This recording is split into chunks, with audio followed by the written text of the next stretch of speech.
home then. Fair enough. Like, that's about it. But, yeah. Yeah. All right, so starting up game 2, MaSa 1 point ahead over Huck. In the bottom right corner, we have our blue Terran. We've got MaSa. And in the upper left corner, playing our Protoss. Playing our red Protoss is Huck. All right, so as things start up right now, obviously, again, we're just watching probes and SCVs do their thing, hence StarCraft. But as things start things up, do you think MaSa's going to do something different this time, or do you think he's going to start off with the same opening, not go for the Reaper? Because this is a 4-player map, I'd be more surprised if there wasn't a Reaper, because it helps you scout earlier. Yeah, they're fast and they're able to jump over cliffs, right? So exactly, because he likes to get like Reaper Hellion something out and then take 3 bases behind it, like to be aggressive and then kind of use that to defend your economy. So I can't really see him not doing that, but he surprised me in the first game a little bit too. So, interesting. So who knows? Terran player building a supply depot right in the middle of his path between his Vespene resource and his base. If I might hazard a guess, this is simply so that way he can block it off to stop any early rush. Yeah, if there's something going through there, he can just cut it. But yeah. Do you think that that's going to be a problem? It's not usually something that matters even against Protoss. Okay, fair enough. It's more something like against Zerg, you might do that. Yeah, that's why it's puzzling me. Or against other Terrans for Hellions or something. But yeah, it's not that big a deal. Okay, so maybe that's just for later in case there's a bunch of zealots and It's stylistic, I think, more than anything. You know what? That's a good point. It looks nice there. It looks nice there. So is this an early assimilator for a Protoss? No, that's about on time. Like he's still just the one. He's really just started mining from it. So it seems pretty decent. You see Huck building this wall in the back. This is kind of the Reaper catching wall so that he can't just flip all the way around. Speaking of which, there is a Reaper, and he's there's being an built. SCV going out in one direction. It's likely the Reaper will go in the other, and it's in fact already rallied into that location. On the other side, we also have the command center being built, building his scanner. So the scanner is going to be able to do, this is going to put out the mule. I was going to say it could scan for one of the corners, but the mule probably the better option here in terms of resources. The Reaper is built, and off it goes. On the other side, we are building another Nexus for Huck. Yeah, both taking their expansions at almost exactly the same time. MaSa building his in place. And a probe making his way across will run into the SCV. And from that, well, I can probably hazard a guess that now MaSa knows roughly where the probe is. But and especially now that this Reaper's going to be checking out this main area, and nope, it's not there. So, for sure. The Reaper knows where it's at. There's a mothership core already, though, and this SCV is going to pay the price for finding out that one. Pew, pew, down it goes. Bye-bye, SCV. And the Reaper will try and probably jump in for some form of scouting. There's really no tech being taken yet, and he knows the expansion's there, so he won't dive that in to lose it. Now, down in the bottom of the map, however, Huck is proxying a little bit, and this is, to me, very likely to be Stargate, and it is not. It is going to be a Twilight Council. That doesn't even produce units. Why is that there? I think this is more as a hidden tech path. So he's either going to research Blink outside the vision of MaSa so that he won't know that he's doing it, or there will be a Dark Shrine that will follow this. Right, and then there's always the thing with Protoss is that they can warp in units. Yeah, so just having the pylon there means that you can produce units there anyway. Right, okay. Right. And with the single stalker out trying to get rid of the Reaper really, really wants to get in and take a look around this base. And there are 2 more gateways coming down. My feeling on this is, it's going to be a Dark Shrine. 3 gates, and only, that's what he's going to attempt to do. And we'll see whether or not MaSa really gets a hint of this or anything. And we saw in the previous game, he took a while to make an engineering bay, which is what you need for the turret. So if he's a little bit later in that, that could be a bit of an issue. Yeah, particularly because at this point, with this tech path, Huck could go into Dark Templar, yes? Yeah, exactly. And that's what he's looking to do with that forward pylon. The proton overcharge goes down, and the Hellions are moving up to the main base. At this point, they should, MaSa should have noticed that there's a distinct lack of tech here. Yeah. He saw a lot of that base.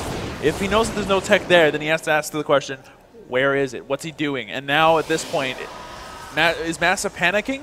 or is he kind of like, okay, so I know that it's not there, but if I find it, yeah, we'll know if he knows based on whether or not he starts to spend the energy on his orbital. If he knows it's a possibility, he's going to save it. He just dropped a mule, so he's not fully aware that that is the case yet. All right, well, this could go really well in Huck's favor. And here, one DT does come in. What's he going to do? Is he going to hit SCVs? He does have one scan available now. If he drops a mule before, he's got the 50. And now he knows there's a DT. He should be able to save that scan. Yep, there's the scan, and the SCVs are just going to pummel it for as much as they can. Yeah. And that's one Dark Templar gone. But for how much?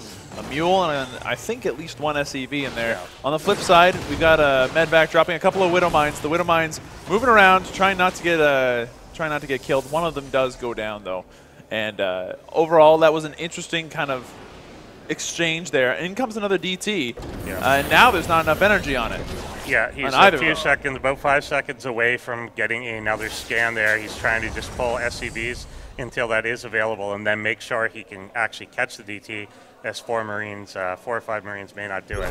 And they found him. And will he finish him off? Yeah.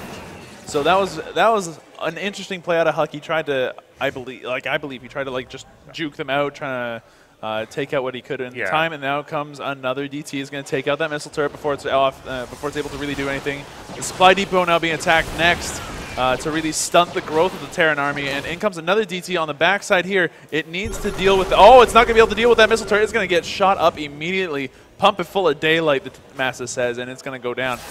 This DT is still alive, however, and it's going to start taking out...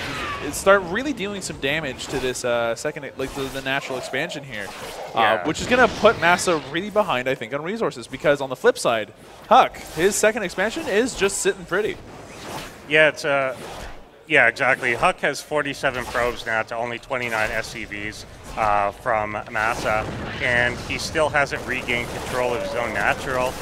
He's barely regained control of his own main, as this other missile turret is about to finish up.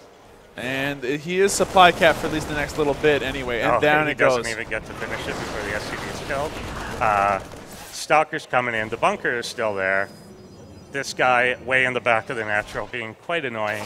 MaSa actually supply blocked due to the supply depot kills that has gotten.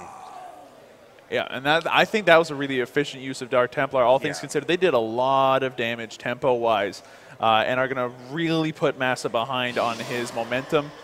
He's been hamstringed, really. Yeah. And now with these proxy pylons kind of all over the place, in comes a Stalker army, and it's already quite close to the Terran base. What do you think is going to end up happening here? Like, do you think that MaSa can come back from this, or it will? It's going to be a tall order to do it, especially since Huck has already taken the third base. He's got a blink on these, I believe, and these are mostly Marines. There's no like Marauders, which would be effective against the Stalkers. Yeah, because they do a lot of good damage against them, right? So these Stalkers are now going to put some serious damage on this bunker. Bunker's down to half, but it's being repaired. The SCV on it. Keeping it alive. This harassment out of the Stalkers just not doing enough. Now Blink is being researched. Yeah, alongside armor level 1. On the flip side, we have stim packs being researched by MaSa here. And in comes the Blink from behind. Surprise! The Stalker's going to go ahead and take out a bunch of these Marines. Really good ambush coming out of Huck's play right here. Now the Stalkers are going to now spell GG as most of the aggressive forces are gone. The SCVs though. Just being pulled. There's still so many Stalkers here. They can continue to blink back, and GG is called there. So Huck is going to take his first point in this series, now tying it 1-1 with MaSa. That was a really cool game to watch. Lots of kind of like passive play out of the two, and then Huck being able to completely hamstring MaSa, followed by that Stalker play. That's, I think, what ended up being the central part of it. But that Reaper, unfortunately, in a big map like that, was not, I think, effective as an offensive tool. As a scouting tool, you mentioned that it's a very useful unit, but as a harassing tool or an early game advantage tool, it just didn't cut it. Yeah, absolutely. And some of it was just the places they happened to spawn. If Huck had been either vertical or horizontal, then the Reaper probably gets in before the Mothership Core can totally stop it. But because it's the second one, the Mothership Core can stop the SUV, can stop the Reaper, and the lack of tech is not discovered until a bit later. That was, you know what, now that I think about it, now that you mentioned that, that was actually probably the big point of this game, right? Like that tech move, is that an unconventional move by most standards? It is a bit. Obviously, it's risky to just build things that important outside your base. So you're planning to do a lot of damage with that, because once they realize it's out there, if they regain control of the situation, they'll find it and kill it. And you do want those buildings, like Twilight Council, you need for Blink, Charge, upgrades, everything. So you'd have to rebuild it. It's a big investment, but it's certainly not unheard of to do that, particularly for Protoss. And that often is because Terran has such good scouting options. They can send a Reaper in, as usually is the case, or they could just straight up scan you if they feel like it. They're going to see what you have. So often building it outside the base is the way to go, because you're going to get caught otherwise. Well, as we start this game up, another big match.